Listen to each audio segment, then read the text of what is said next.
Europe.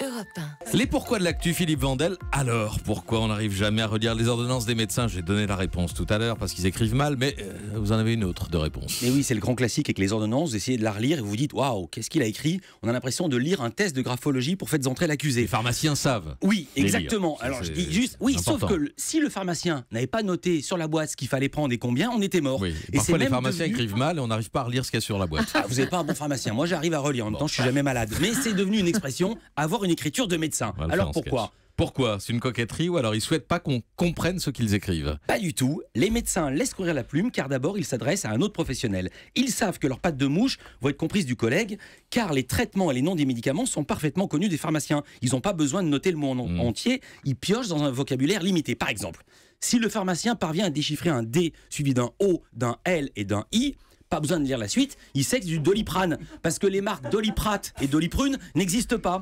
Alors que dans le vocabulaire du français courant, mais ça vous fait marrer, mais c'est la vérité, C'est le il plus suffit de connu, changer alors. un seul mot pour une seule lettre, pardon, pour changer totalement le sens du mot. Par exemple, un raté, un pavé, un pâté, ou alors voiture et toiture. En outre, Vandel et Mandel. exactement, Georges Mandel, exactement.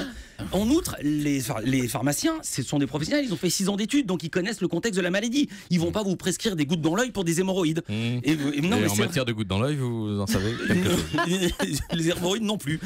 Malheureusement, maintenant, ça vous fait marrer. Mais c'est un peu terminé. Maintenant, ils utilisent l'ordinateur. Donc, on a gagné en clarté ce qu'on a perdu en pittoresque. Et ça me rend malade. Philippe Vandel, merci. 9h30, Village Média avec ce matin. Je l'avais complètement oublié. Ben Nicolas oui. Taverneau, le patron d'M6. Quand même, on n'oublie n'oubliez pas. quand même. En plus, je l'avais écrit sur ma feuille. Voilà, exactement. Et puis à 9h10, on aura un rendez-vous attendu avec les audiences de la veille. Exactement. Et comme il y avait plein de nouveautés hier soir, eh ben, on sera curieux de voir l'audience du 20h d'Anne-Sophie Lapix, l'audience d'Yves l'Access. Calvi, l'Access. Voilà. Le retour d'Hanouna et de Yann Barthès et de Calvi. Merci Philippe Vandel. Europe. Europe 1.